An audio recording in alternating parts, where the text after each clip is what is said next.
10장 찬송드리겠습니다.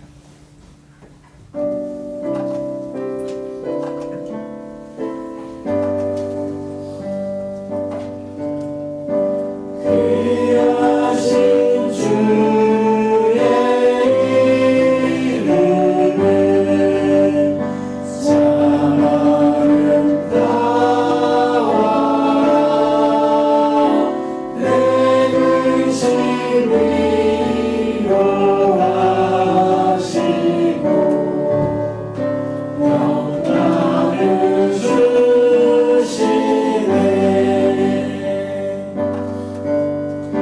주님은 완성이시요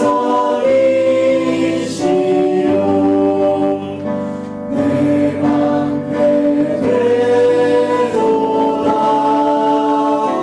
그대 무한하시니 바다와 같도다. 선하신 목자 구세주 내 생명 되시고 내 제사장이 되시니 늘 찬송하겠네.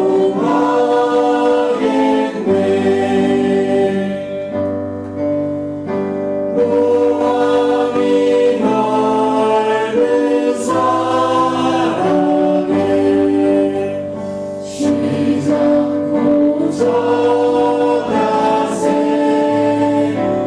숨질 때까지 주 이름 의지하겠네.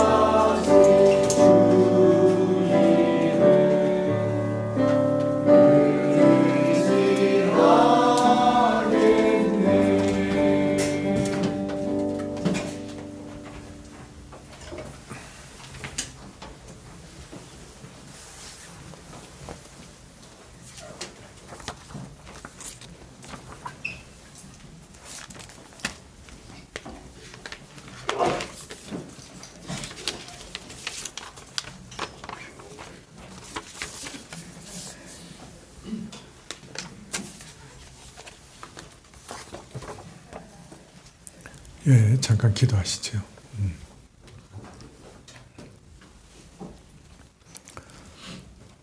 아버지 하나님, 저희가 오늘 또 오후에 주님 앞에 나와 예배드릴 수 있게 해주셔서 감사합니다. 저희가 말씀을 배우면서 주님께 간절히 기도드리는 것은 이 말씀이 저희에게 정령 빛이 되게 하시고 저희 마음에 정령 새겨지게 해주시기를 간절히 기도드립니다. 저희가 듣고 떠나보낼 때가 참 많사오니 하나님께서 말씀을 우리 마음에 깊이 새기사 저희가 어떤 일을 할 때마다 그 말씀이 우리 발의 등불처럼 우리 삶을 인도하게 하시고 또 이 말씀이 멀리 우리 인생의 궁극적 목적을 비추어 그 길을 잃지 않고 그 빛을 따라 나아갈 수 있도록 도와주시기를 간절히 구합니다.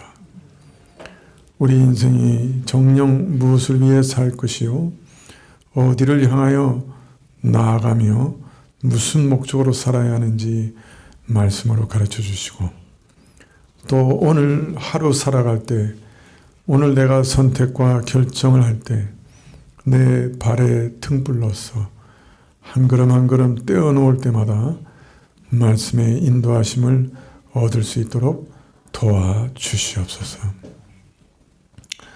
주님께서 또한 주님이 누구신지를 말씀하실 때 저희 영혼의 눈을 열어 하나님이 누구신지를 볼 수 있는 그러한 안목을 주시고 주의 얼굴을 봄으로 우리 얼굴에도 모세가 빛이 난 것처럼 주의 영광이 우리에게도 드러나게 하시고 주의 영광을 닮아 우리의 성품도 영광스러운 주의 성품처럼 되게 하시고 주의 생각하심과 말씀을 배워 우리의 생각도 주의 생각과 같게 하시고 우리가 상상하고 뜻하고 말하고 행동하는 것이 우리 주 예수 그리스도의 것과 같이 되게 하여 주십시오.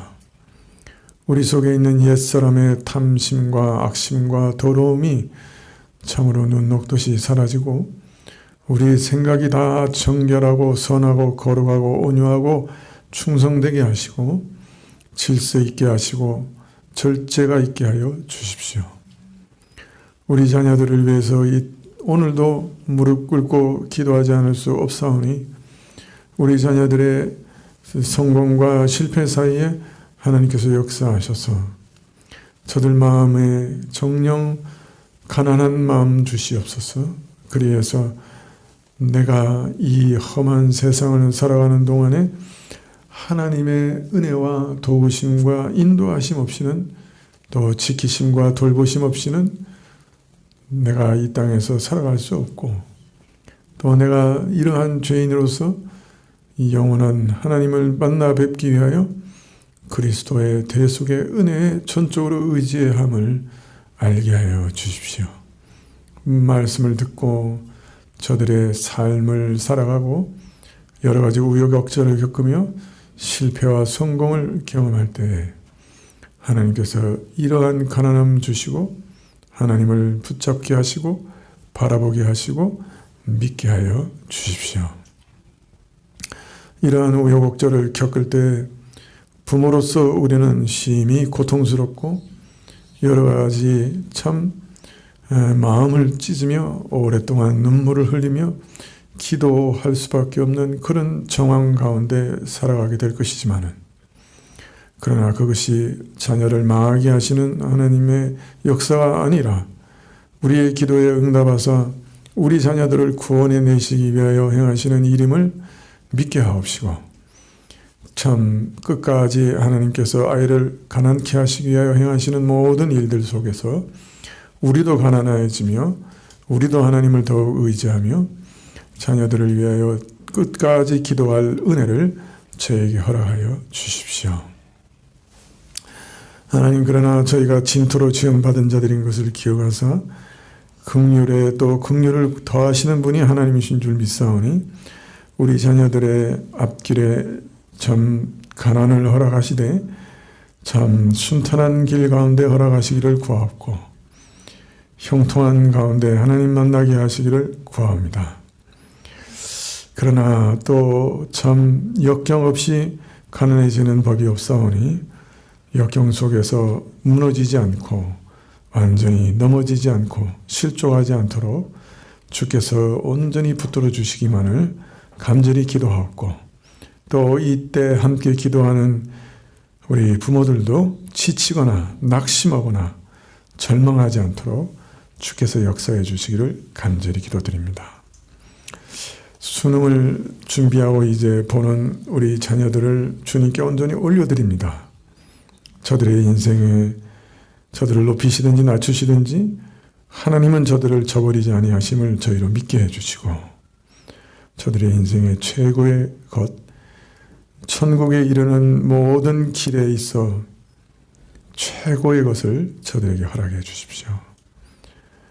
그러나 불쌍히 여기심을 구하고 참 1년 동안 재수하면서 고생한 아이들의 고통을 생각하사 참 저들에게 합격의 기쁨을 형통한 길을 허락해 주시기만을 무릎 꿇고 기도하오니 허락하여 주십시오. 오늘도 말씀 주시기를 구하고 예수님의 이름으로 기도합나이다. 아멘.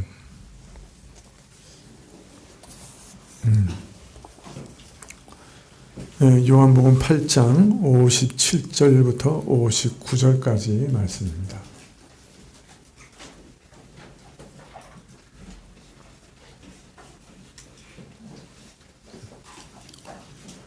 요한복음 8장 57절부터 59절까지 신약 160쪽인데요. 57절부터 59절 한 절씩 교독하시죠.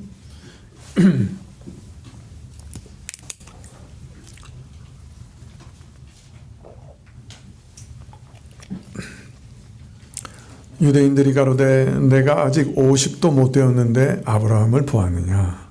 예수께서 가되 진실로 진실로 너희에게 이르노니 아브라함이 나에게 전부터 내가 있는 저희가 돌을 들어 치리하거늘 예수께서 숨어 성전에서 나가시니라.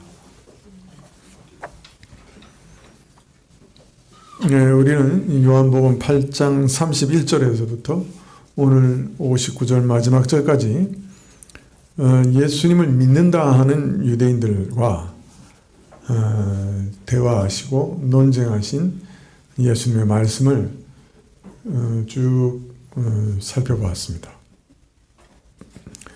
요한복음 8장 30절에 이 말씀을 하시며 많은 사람이 믿었다 하는 말씀으로 시작된 이 대화는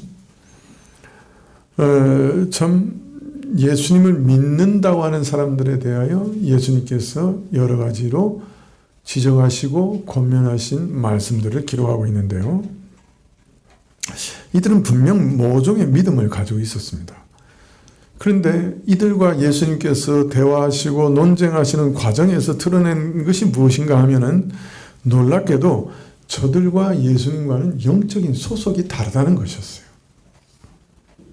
예수님 믿는 사람들이었는데 예수님과 영적인 소속이 달랐어요. 다르되 예수님은 물론 하나님께 속하셨지만은 저들은 마귀에게 속한 자들이었어요. 진정한 믿음을 가졌다고 하면 마귀에게 해방되어 하나님께 속하는 은혜를 얻었을 것인데 저들은 이런 은혜를 얻지는 못했어요. 믿었다 했지만 이런 은혜를 얻지는 못했어요. 우리는 이러한 대화, 저들 유대인의 정체가 드러나는 이러한 대화의 과정에서 예수님의 말씀 가운데서 이 구원 얻는 믿음, 참 믿음이라고 하는 것이 무엇인가 하는 것도 우리가 알게 됩니다. 믿는다고 하는 것은 정말 아주 단순합니다. 그리스도를 붙들고 그리스도를 의지하고 그리스도께 자신을 맡기는 것을, 그러니까 그 인격이신 그리스도께 자신을 맡기는 것을 믿음이라고 합니다. 성경에서는 위탁이죠. 자기 영혼을 그냥 맡기는 거예요. 자기 운명과 함께 맡기는 거예요. 앞날과 함께 맡기는 거예요. 그의 은혜에 내 영혼을 맡기고 의탁하는 거예요. 이게 믿음이에요. 이 믿음은 그러나 단순한 지식에 그치는 것도 아니고 사실은 내 자신의 결심에서 그치는 것도 아니었어요. 이 믿음은 우리 안에 있는 근본적인 변화, 영적 소속이 달라지는 변화, 죄의 저주와 심판과 그 죽음에서 생명으로 옮겨오는 변화, 마귀에게 속하였던 자가 하나님의 것이 되는 변화가 동반되는 것이었어요. 그 믿음이라고 하는 것 참 단순한 믿음이지만 그 믿음에는 이런 것이 동반되는 믿음이었다. 또 믿음에 이런 것들이 함께하지 않으면, 동반하지 않으면, 연결되어 있지 않으면 그 믿음이라는 것은 참 무의미한 믿음이에요.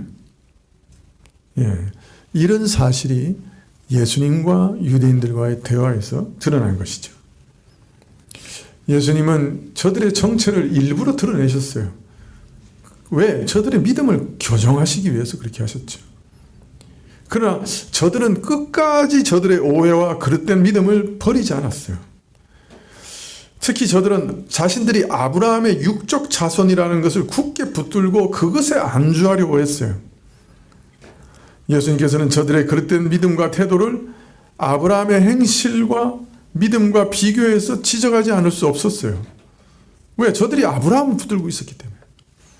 그리고 아브라함은 그렇게 하지 않았다 반박하셨어요. 그리고 아브라함은 나의 때 볼 것을 즐거워하다가 보고 기뻐했다. 아브라함은 언젠가 메시아가 이 땅에 오셔서 참 우리 모든 죄인들을 위해 죽으실 것이고 생명의 구주로서 우리를 구원해 주실 것을 바라보았어요. 그리고 그것을 믿었어요. 그 은혜를 간절히 사모했어요. 그렇기 때문에 보고 기뻐했어요. 보았어요. 메시아가 주시는 은혜를 미리 맛보았어요. 미리 누렸어요. 그래서 칭의를 얻었어요. 의롭다함을 얻었어요. 그리스도의 거룩하심을 저도 덧입었어요. 그리스도로 인해 하나님의 자녀가 되는 은혜를 맛보았어요. 그리스도를 통해 하나님이 자신의 상이 되는 것을 알았어요. 자신이 하나님의 것이고 하나님이 자신의 것이 되는 은총을 경험했던 거예요. 이 말을 들은 유대인들은 분개했어요. 그래서 오늘 57절에 유대인들이 가로되 네가 아직 50도 못 됐는데 아브라함을 봤느냐? 예수님께서 아마 공생애까지 합치셔서 30여 년 이 땅에 계신 것으로 짐작이 되는데 유대인들은 지금 뭐라 그러는 거예요? 50이 못 됐다. 그러니까 예수님 보시기에 겉모습이 늙어 보였다. 50으로 보였다. 라고 하는 것을 짐작할 수 있는 거죠. 예수님 몹시 고생하셨던 것 같아요. 30여세의 나이신데 겉모습은 50이 넘어서 보이는 그런 모습이 아니었을까 이런 말씀으로 짐작은 됩니다. 혹 여러분 중에 나이보다 늙어 보인다.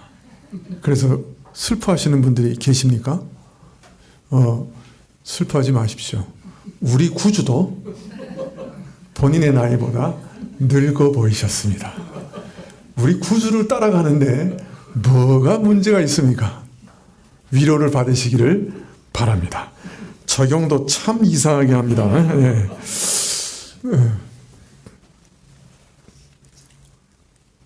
자, 수천 년 전에 살다가 이미 죽은 그 아브라함이 나의 볼 것을 즐거워했고 또 이미 봤고 그래서 기뻐했다. 이건 뭐 그 사람들 생각으로는 있을 수 없는 일이죠. 그죠?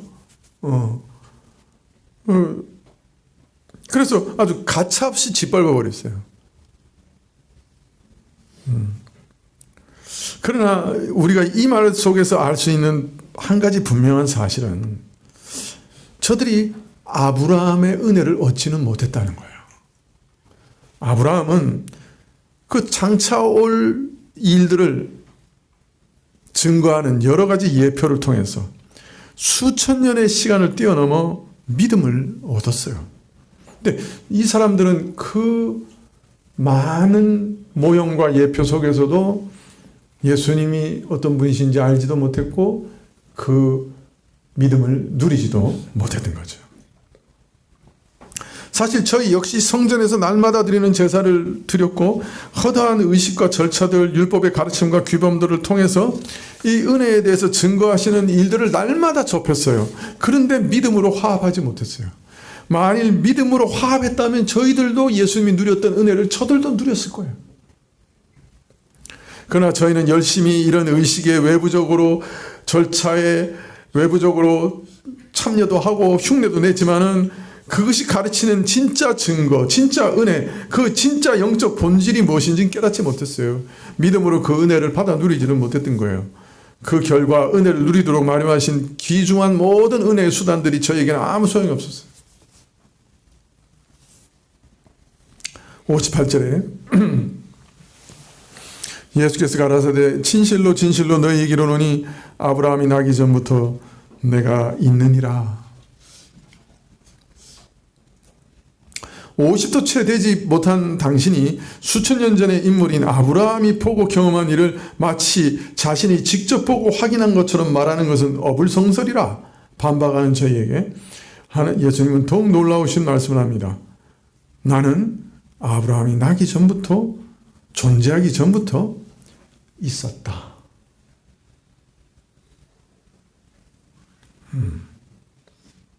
존재한다.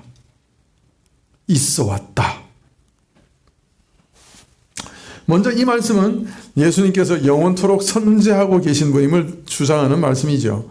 이 말씀은 단순히 아브라함이 나기 전에 내가 있었다는 말씀이 아닙니다. 그랬다면 과거형으로 말씀하셨을 거예요. 그러나 지금 예수님은 내가 있느니라 하고 현재형으로 말씀합니다. 과거에서도 있었고 지금도 있었고 앞으로도 있을 뿐이에요. 따라서 아브라함이 나기 전부터 내가 있느니라 하는 말씀은 예수님께서 사람으로 나시기 전에도 계셨던 분이고 사람 이상인 분이시고 그는 분명 참 사람이시지만 동시에 사람 이상인 분, 곧 하나님이시다 하는 것을 주장하는 말씀입니다. 유대인들이 이 말을 듣고 바로 어떤 반응을 보였어요? 네? 돌을 들어 치려했어요. 신성모독이라고 생각한 거예요. 다른 말로 하면 유대인들이 딱 자기가 하나님이라고 얘기하네? 돌을 들어 치려고 했던 거예요. 신성모독이라고. 더하여 예수님께서는 지금 하나님께서 시내산 떨기나무 가운데 모세에게 나타나셨을 때 계시하셨던 그 이름을 사용하고 계십니다. 사실 시내산 떨기나무 가운데 나타나신 분이 예수님이네요. 예수님이에요. 여호와의 사자. 그런데 시내산 떨기나무에서 처음에는 여호와의 사자가 말씀하여 가라사대, 그러다가 그 다음에 바로 그 다음 절에 뭐라 하냐면 여호와가 가라사대라고 얘기해요. 하나님이 말씀하시대. 여호와의 사자의 말씀은 하나님의 말씀이고 여호와의 사자 나타나시면 하나님 나타나십니다. 근데 그 여호와의 사자가 누구세요? 우리 예수님이죠. 자기가 나타나셔서 얘기하셨던 거예요. 그거를. 근데 지금 다시 반복하고 계시는 거예요. 모세가 하나님의 이름을 여쭤봤을 때 그 여호와의 사자는 나는 스스로 있는 자다. 하나님께서는 나는 스스로 있는 자다. 히브리어로 여호와. 물론 여호와라는 이름은 정확한 발음은 아닌 거 여러분 다 아시죠? 예. 하여튼 그 이름은 여호와라. 예.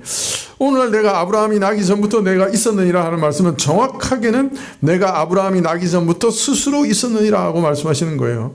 즉 자신이 여호와 하나님이시다라고 말씀하고 계시는 거죠. 떨기나무에 그죠? 그래서 모세에게 자신의 이름을 드러내실 때 하신 말씀을 지금 하고 계시는 거예요. 이 말씀은 아브라함이 태어나 존재하기 전에 이미 하나님이신 아들께서 계신 사실을 알리는 말씀입니다만은 영원하신 하나님의 아들께서 사람이 되어 세상에 오신 성육신의 신비와 비밀을 알지 못하는 사람들에게는 참으로 이해할 수 없는 진리죠. 도무지 알아들을 수 없는 얘기죠. 얼마 후 마지막으로 예루살렘에 올라가실 때 다윗이 자기 자손으로 오는 메시아를 주라고, 그죠? 아도나이, 하나님이라고 불렀던 것을 가지고 시편 110편을 들어 동일한 사실을 재차 밝히셨죠. 그러나 저희는 깨닫지도 못했어요. 그러나 저들이 깨닫든지 깨닫지 못하든지 간에 참 사람으로 저희 중에 서 계셨던 예수님께서 동시에 태초부터 하나님과 함께 하신 하나님이라는 진리는 결코 변함이 없습니다. 예수님께서 직접 이 사실을 명백하게 밝히신 사실을 우리는 오늘 부인할 수 없어요. 내가 스스로 있는 자다. 내가 아브라함 이전부터 있어왔다. 예수님 자신이 하나님이라고 자신이 밝히셨어요. 이건 명백한 사실이에요. 자, 그런데 왜 예수님께서는 지금 이 유대인들과의 이 대화 가운데서 유대인들의 믿음을 교정해 주시려고 하고 계시는 가운데 마지막 논쟁에서 이 삼위일체의 맥락에서 말하자면 성부와 성자와 성령의 관계 속에서 자신에 대해서 소개하고 있는 이유가 뭘까요?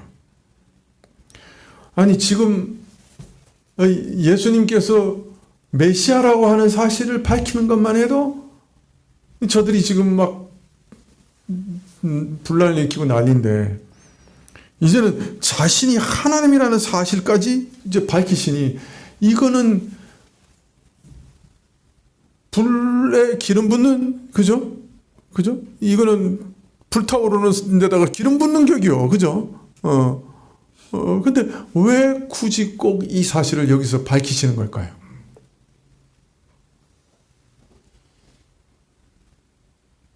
아니, 그 전에 말씀들도 감당하기 어려운데, 예? 영적 소속이 다르다, 뭐 이런 얘기들도 감당하기 어려운데, 너희가 지금 믿는 믿음으로는 구원에 이를 수 없다. 이런 말씀도 감당하기 어려운데, 여기에다가 폭탄보다 더한 거를 그저 던지시는 이유가 뭘까요?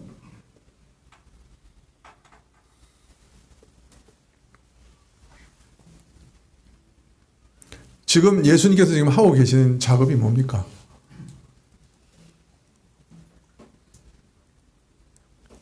이들 유대인들의 믿음을 교정해서 올바로 하시는 작업을 하고 계시는 거죠.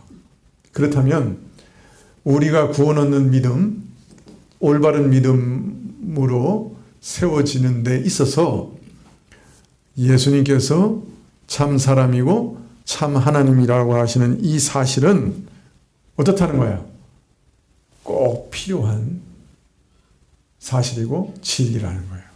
이걸 모르면 올바른 진리 가운데, 올바른 믿음 가운데 설 수 없는 거예요.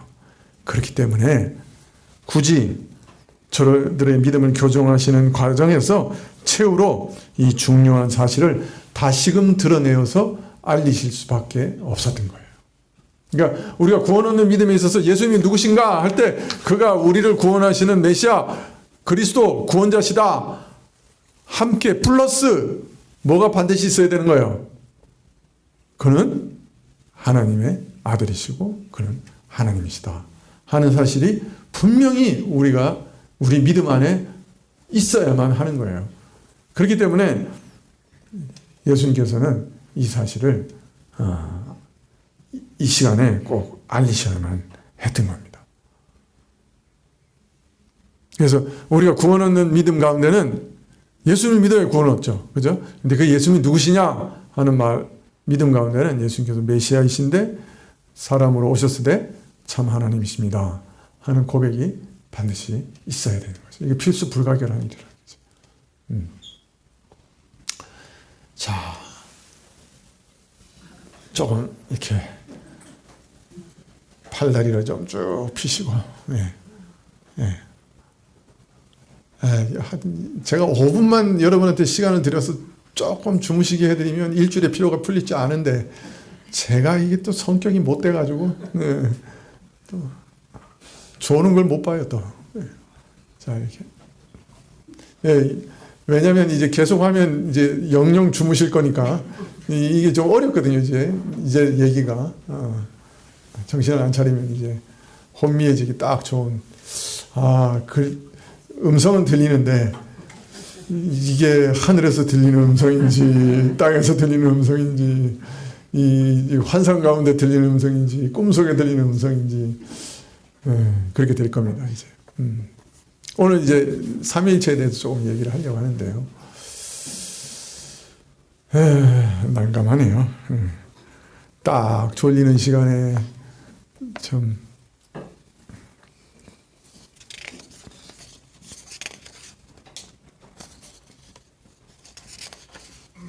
갈 길은 멀고 시간은 많이 지났고 이상하네요. 왜 이렇게 시간이 많이 지났죠? 오늘 늦게 시작했나요?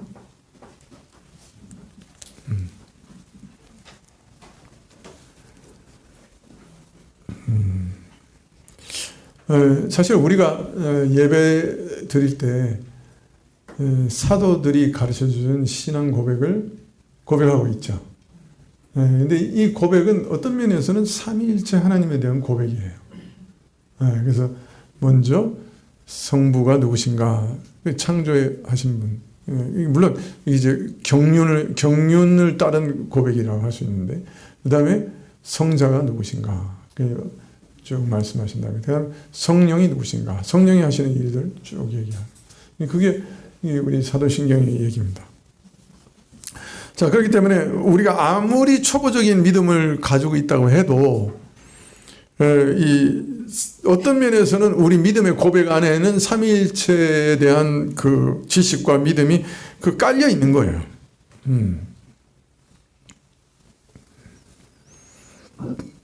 만물을 창조하신 아버지와 죄인을 구속하신 아들과 믿는 자를 거룩하게 하시는 성령님에 대한 믿음을 우리는 늘 사실은 고백하고 있는 거예요. 물론 믿음이 자라는 과정에서 의문과 의혹을 품기도 하지만은 사실은 우리 믿음 밑바닥에는 이것이 깔려 있어요. 그래서 사도신경을 애울 때 이미 그 안에 이렇게 깔려 있는 거죠. 우리 믿음 밑바닥에. 그래서 예수님도 자신의 사역과 자신에 대해서 알리실 때 이 항상 삼위일체의 틀과 맥락에서 가르치셨던 거예요. 이게 꼭 필요한 일이었어요. 근데 예수님께서 삼위일체의 신비에 대해서 가르치는 방식은 매우 독특했어요.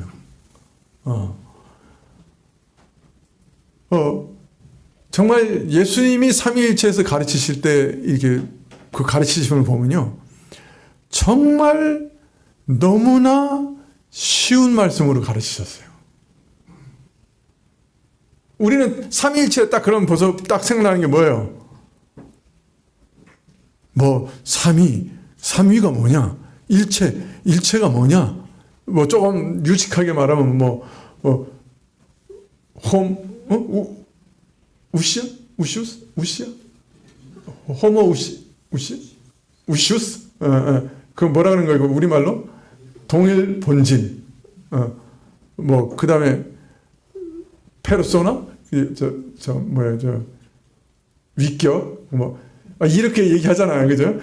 삼위일체 그러면 이런 얘기부터 막 나오는 거예요. 그죠? 근데 예수님은 삼위일체를 가르치는데 너무 쉽게 가르치는 거예요. 오늘 뭐라 그러세요? 삼위일체를 가르치면서?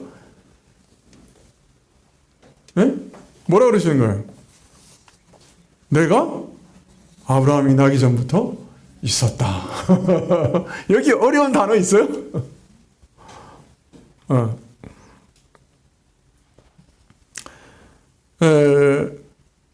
우리가 음성이나 글로 전하는 말을 이해하기 위해서는 사용하는 단어의 뜻을 알고 그 단어가 서로 연결되는 문장의 뜻으로 이해합니다. 또 전후 내용의 문맥과 사건의 맥락을 파악하는 것으로 전달이 됩니다. 그것이 문장을 이루는 거죠. 예수님께서 사람의 지력과 한계를 초월하신 하나님, 특히 삼위의 비밀에 대해서 가르치시면서 어린아이도 이해할 수 없는 쉬운 말을 사용하세요. 그리고 실제 상황과 연결지어서 구체적으로 가르치시고 삼위일체같이 신비롭고 심오한 내용을 가르치시기 위해서 참으로 어린아이에게도 가르치실 수 있는 쉬운 말을 선택하세요. 이게 예수님이 삼위일체에 대해서 가르치시는 특색이에요. 오늘 유대인들이 내가 아직 50도 못 되었는데 아브라함을 보았느냐 하는 질문을 기회로 삼으셔서 오늘 바로 아브라함이 나기 전부터 내가 있었다 라고 이 하나님의 비밀을 신비를 알리시고 있습니다. 이처럼 어린아이의 말처럼 쉽고 일상적인 말을 사용하시는지라 그 뜻이 어렵지 않을 뿐더러 단순하고 거의 직관적으로 이해할 만하고 더욱이 실제 상황과 연결지어 구체적인 맥락을 제공하시므로 말만으로는 해소하기 어려운 모호함을 최소한으로 줄이는 방식을 택하고 있습니다. 어렵고 심오한 내용을 최대한 많은 대상에게 가능한 명료하게 전달하는 방법으로 참으로 최선의 방식으로 전달하고 계신다라고 이해할 수가 있는 것이죠. 그래서 요한복음에 보면요, 특히 이 삼위일체의 비밀에 대해서 말씀하시는 장면이 많아요. 나를 보내신 이가 나와 함께 하시도다. 내가 항상 그의 기뻐하시는 일을 행함으로 나를 혼자 두지 아니하셨느니라. 늘 삼위가 함께 일하시는 그 비밀을 아주 이렇게 간단 명료하게 쉬운 말로 말씀해 주세요. 아버지께서 나를 아시고 내가 아버지를 아노라. 또 나와 아버지는 하나다. 여기 뭐 어려운 말 있어요? 나와 아버지는 하나다. 아버지께서 내 안에 계시고 내가 아버지 안에 있음을 깨달아 알리라. 네. 이렇게 단순한 말을 통해서 어린아이 같은 자도 직관적으로 생생하게 깨달을 수 있도록 말씀하고 계시는 거죠. 그러나 우리가 여기서 이 말을 묵상하고 또 끊임없이 참으로 기도하면서 그 뜻이 우리 안에 새겨지고 깨달아질 수 있도록 기도해야 되는 것도 사실이에요.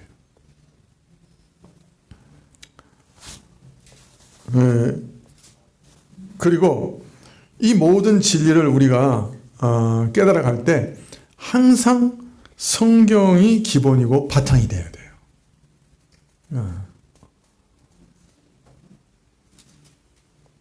그래서 저는 삼위일체 하나님의 비밀을 잘 모릅니다.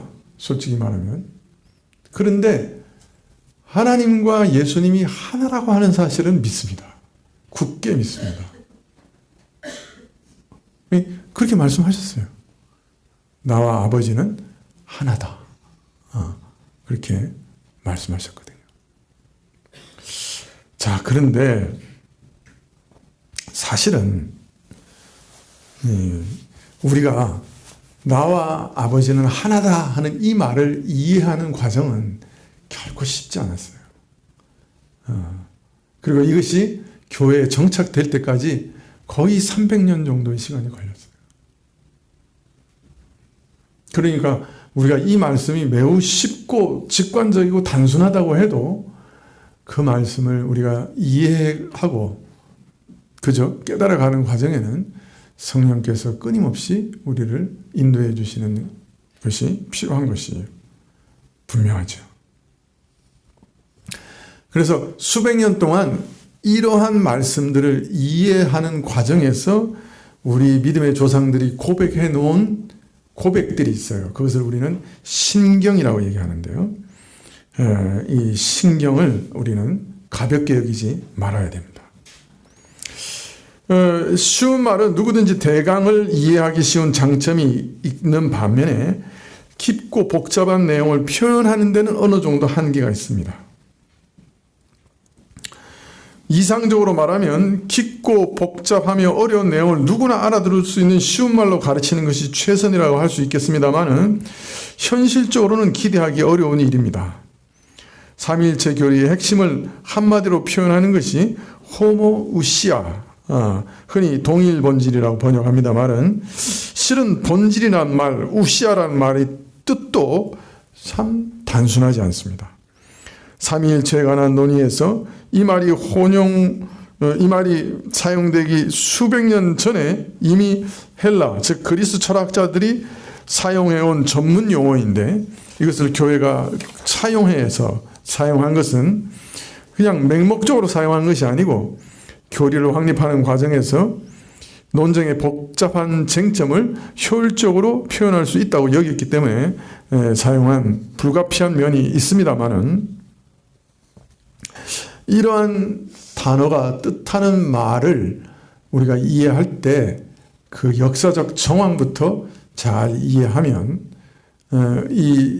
우리의 믿음의 조상들이 참 이러한 말을 통해서 무엇을 전달하고자 했는가 하는 것을 조금 이해할 수가 있습니다.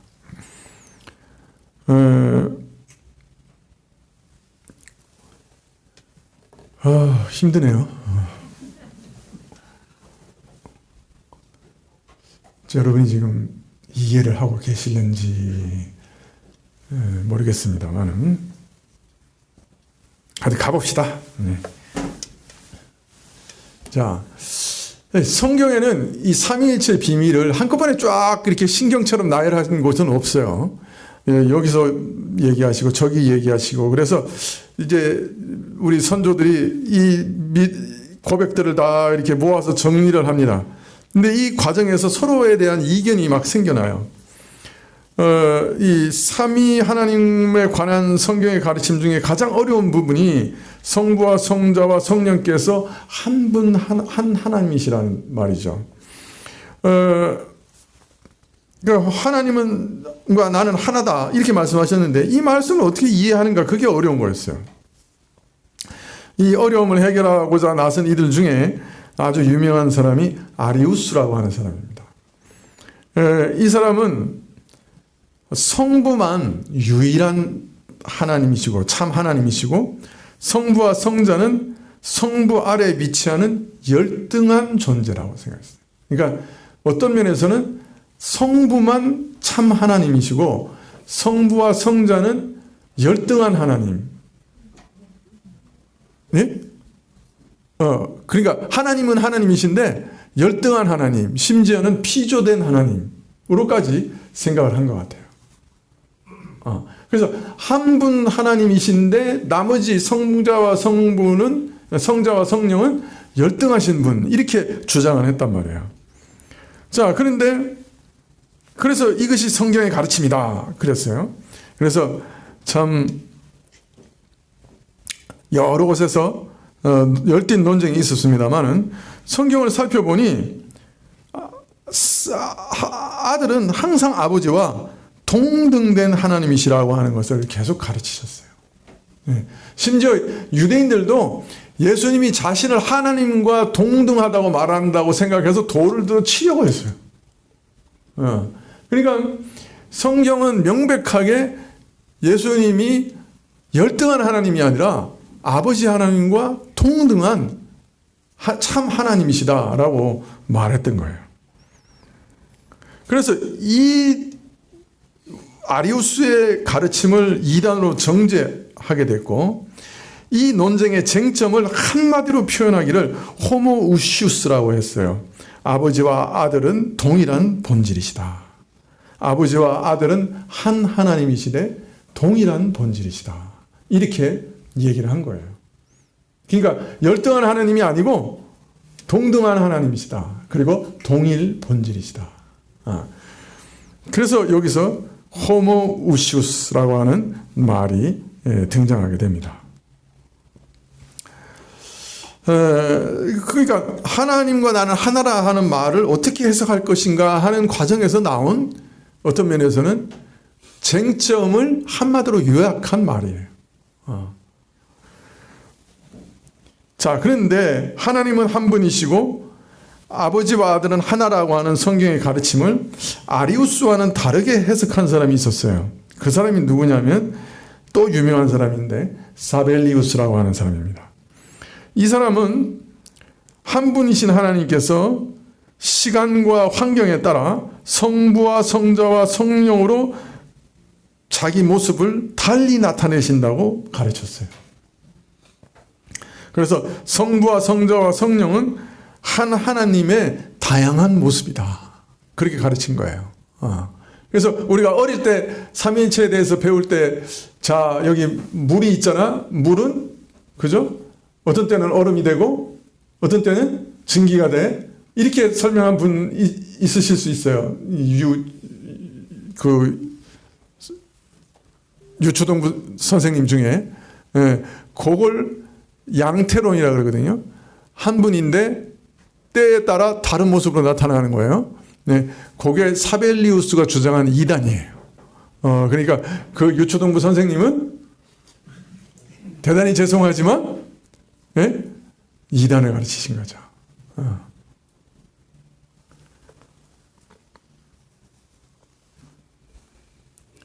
자, 그런데 성경에 보면 실질적으로 성부와 성자와 성령께서는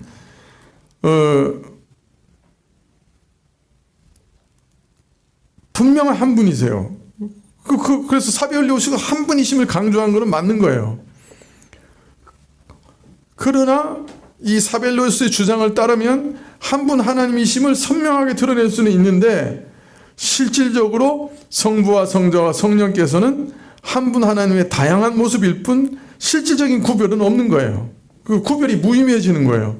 이 주장을 따르면 아버지는 아들을 사랑하셨다는 말은 누구를 사랑한 거예요? 그러면 자기 자신을 사랑하는 게 되는 거죠.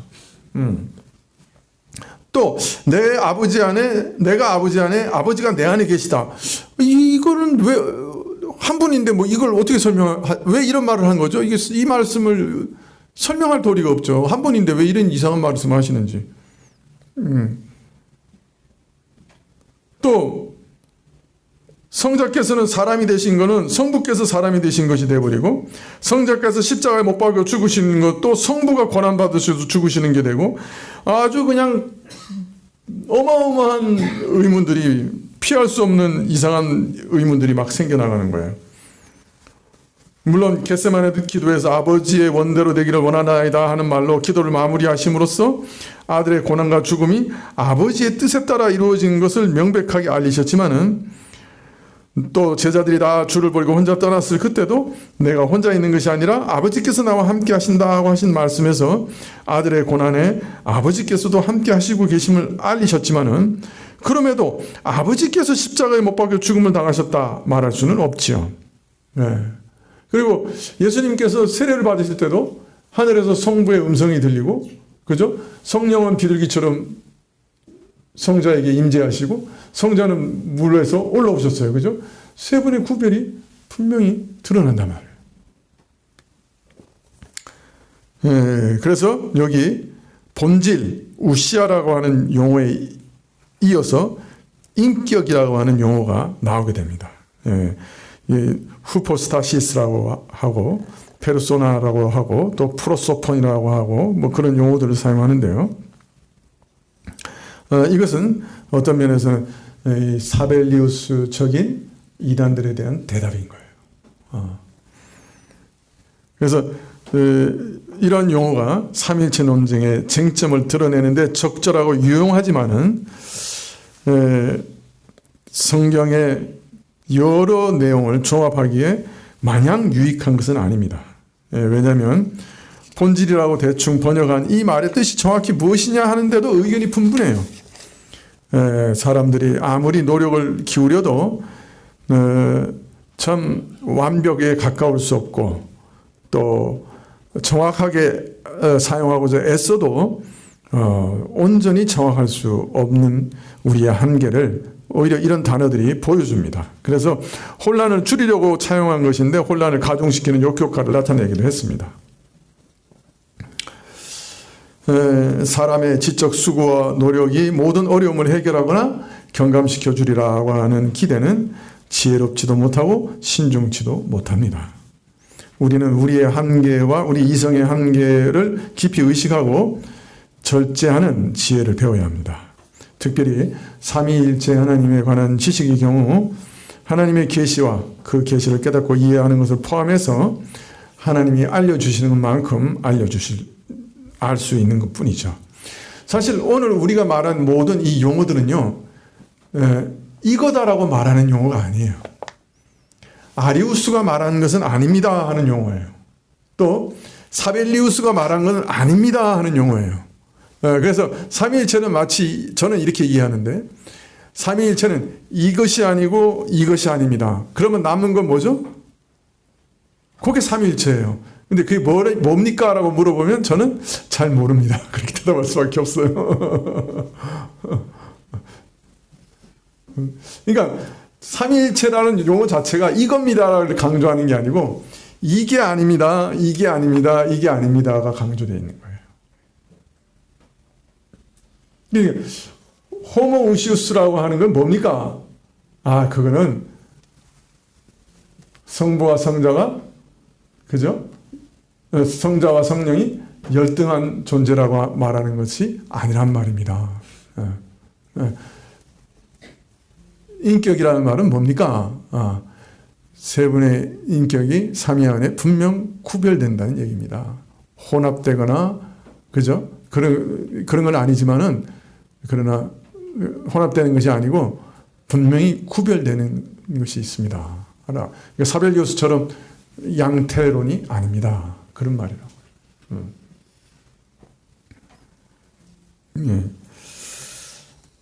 더 깊은 거는 이제 유목사님한테 패스하고.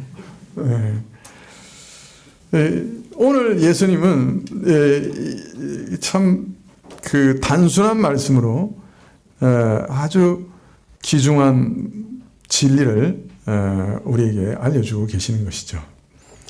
사실 교회 신경 자체가 오랜 세월에 걸쳐서 성경의 진리를 분명하게 깨달아 알게 하시는 은혜를 따라 교회 안에 주어진 것은 분명합니다만은, 그래서 감사히 받아들여야 할 것이지만은 신경이 성경을 대신할 수는 없습니다. 성경의 단순하고 또 쉬운 표현이 오히려 깊고 부유하고 복잡한 내용을 함축적으로 전달하는 데 적절할 수 있습니다. 신경이 성경보다 더 깊고 풍부한 것은 아닌 것이죠. 성경에 없는 것을 말하는 것이나 성경 이상의 것이나 성경과 다른 것을 말하는 것은 아니지만은, 그러나 성경을 우리가 깊이 묵상하면서 성경 말씀 한마디 한마디가 우리 마음에 주어지고 그 말씀이 우리에게 믿어지고 그 말씀에 우리 영혼을 의탁하는 것, 그것이 더 좋은 것이죠. 분명 우리가 신경의 도움을 받는 것이 필요합니다만은 신경은 깊이 한계져 있어요. 무엇이 아니라고까지만 말해줘요.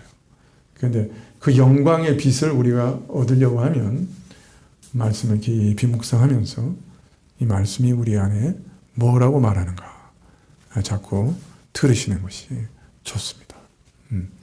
궁극적으로 얘기하면 삼위일체 비밀은 우리에게 완벽하게 주어지지 않을 겁니다. 왜냐하면 우리 인간에게 알려지는 모든 것들은 우리 인간의 종이 됩니다. 그래서 창세기에서 우리 동물들의 그 특징을 직관적으로 탁탁 파악해서 이름을 붙이잖아요. 그 말은 그 동물들이 다 인간의 종이 된 거예요. 이 전기, 이걸 우리가 아주 부분적으로 알지만은 이 전기를 부분적으로 아는 순간에 우리는 이 전기를 종처럼 부려먹습니다. 불도 마찬가지고. 하여튼 인간에게 뭔가 파악이 되는 모든 대상은 인간의 종이 돼요. 그래서 하나님에 대한 삼위일체에 대한 비밀은 아마 완전하게 우리에게 파악되지 않으리라고 저는 생각합니다. 완전히 파악되면 하나님이 우리 종이 되시겠죠. 천국에 가서도 지금보다는 더 알게 되겠지만 그 비밀의 완전함에 이르지는 못하지 않을까. 저는 그렇게 생각합니다. 그러나 하나님은 하나님과 우리가 인격적으로 교제할 수 있을 만큼 자신을 우리에게 보여주셨습니다. 그리고 그 보여주신 것이 그 삼위일체로 존재하시는 비밀인 거죠. 그리고 오늘 그 비밀의 일부분을 살짝 보여주셔요. 아브라함이 있기 전에 내가 있느니라. 나는 스스로 있느니라. 그렇게 알리고 계십니다. 이런 말씀들이 우리 안에 믿어지고 또 이러한 말씀들로 인해 하나님과 교통할 수 있게 되면 좋겠습니다. 59절에 저희가 돌을 들어 치리하거늘 예수께서 숨어 성전에서 나가신다. 저들이 생각하기에는 이거 완전히 신성모독적인 거짓말이라고 생각한 거예요. 그래서 돌을 들어 치려고 했어요. 저들은 예수님이 인간이신데 자기가 하나님이라고 주장하고 있다는 것은 잘 파악했어요. 그러나 예수님이 바로 하나님이시면서 사람이시라고 하는 것은 깨달을 수 없었어요. 상상도 할 수 없었어요. 물론 이런 일을 깨닫고 믿는 것이 사람으로는 무리라고 생각되기도 합니다만은, 그러나 우리는 무리라고 생각할 수 있어요. 그러나 유대인은 아니에요. 어떤 면에서 유대인은 책임이 있어요. 왜냐하면 유대인은 구약 성경에서 벌써 이러한 것에 대한 많은 계시를 받았거든요. 이 출애굽기의 성막 자체가, 그죠? 오실 예수님에 대한 모형이고, 또 여호와의 사자가 에 대해서 모세에게 하나님께서 소개하시기를 저는 내 얼굴이다. 그렇게 얘기하시고, 여호와의 사자가 말씀하실 때 하나님 말씀하시는 것처럼 그대로 말씀하고 있고, 또 시편에도 다윗이 자기 후손으로 오는 메시아를 내 주라고, 내 하나님이라고 부르고 있고, 또 이사야 같은 경우에는 한 어린아이가 낳았는데 그 아이가 누구라고요? 하나님이시고 영존하시는 아버지시고, 그렇게 얘기하고 있고, 그 처녀가 잉태하여 아들을 낳을 것인데 그 이름은 임마누엘, 하나님이 우리와 함께 하신다가 된다. 그런 얘기들 다. 그러니까 어떤 면에서는 구약에서 예언하고 있기 때문에 우리하고는 다른 처지에 있었다고 해요. 기초가 달랐어요. 그런데 이들도 그 말씀이 무슨 의미인지 몰랐던 거죠.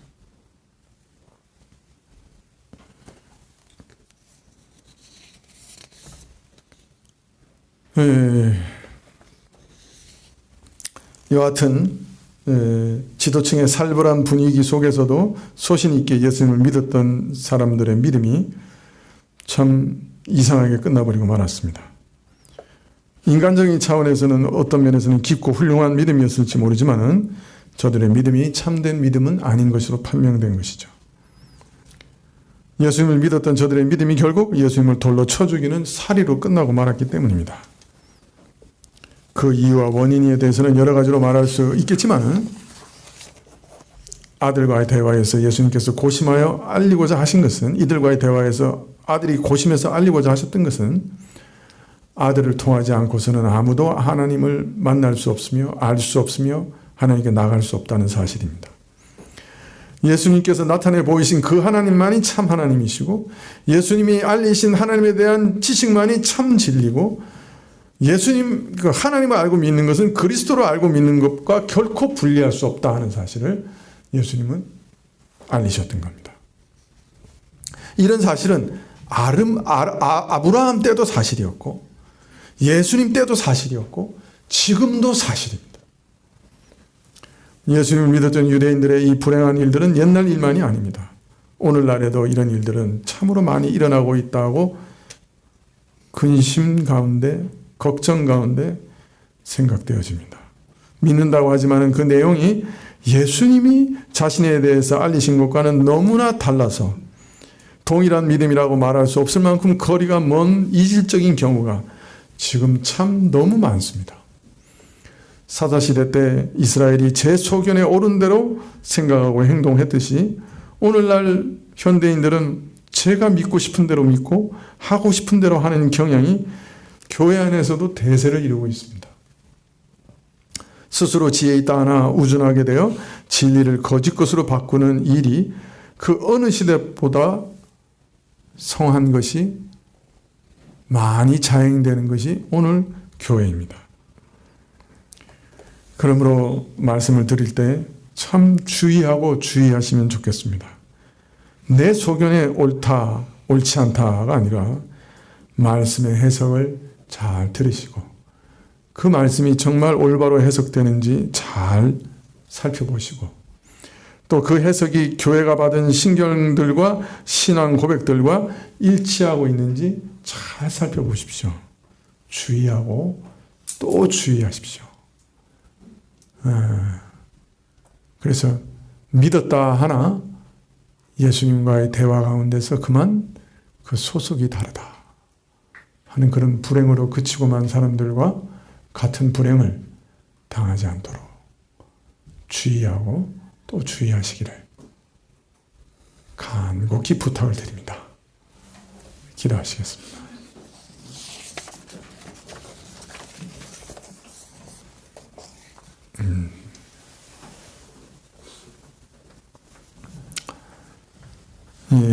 예수 그리스도를 믿는 믿음 안에는 예수님께서 우리를 위하여 죽으신 것과 우리 죄를 다 그의 대속의 은혜로 용서하신 것을 포함하여 그가 하나님이신데 사람으로 이 땅에 오신 것과 하나님의 뜻을 따라 십자가에 달려 죽으신 것을 믿는 것을 포함하여 우리의 삶에 있어 생명이 달라지고 생각이 달라지고 소속이 달라지고 영적인 생명력이 달라지는 것을 포함하는 것이라. 특별히 오늘은 삼위일체 하나님의 제2위이신 예수께서 우리를 위해 죽으셨다 하는 사실을 믿는 일이라 하셨습니다. 우리의 믿음이 온전해지고 우리가 우리 영혼을 의탁하는 예수님이 누구신지를 분명히 알고 우리를 사랑하시고 우리를 위해 고난당하신 그분께 인격과 인격으로 나아가 자신의 모든 영혼과 인격을 의탁하는 그런 믿음이 우리에게 있게 하옵소서. 예수님의 이름으로 기도합니다. 아멘. 하늘에 계신 우리 아버지시여, 이름이 거룩히 여김을 받으시오며 나라의 마옵시며 뜻이 하늘에서 이룬 것 같이 땅에서도 이루어지이다. 오늘날 우리에게 이러한 양식을 주옵시고 우리가 우리에게 죄 지은 자를 사하여 준 것 같이 우리의 죄를 사하여 주옵시고 우리를 시험에 들게 하지 마옵시고 다만 악에서 구하옵소서. 대개 나라와 권세와 영광이 아버지께 영원히 있사옵나이다. 아멘.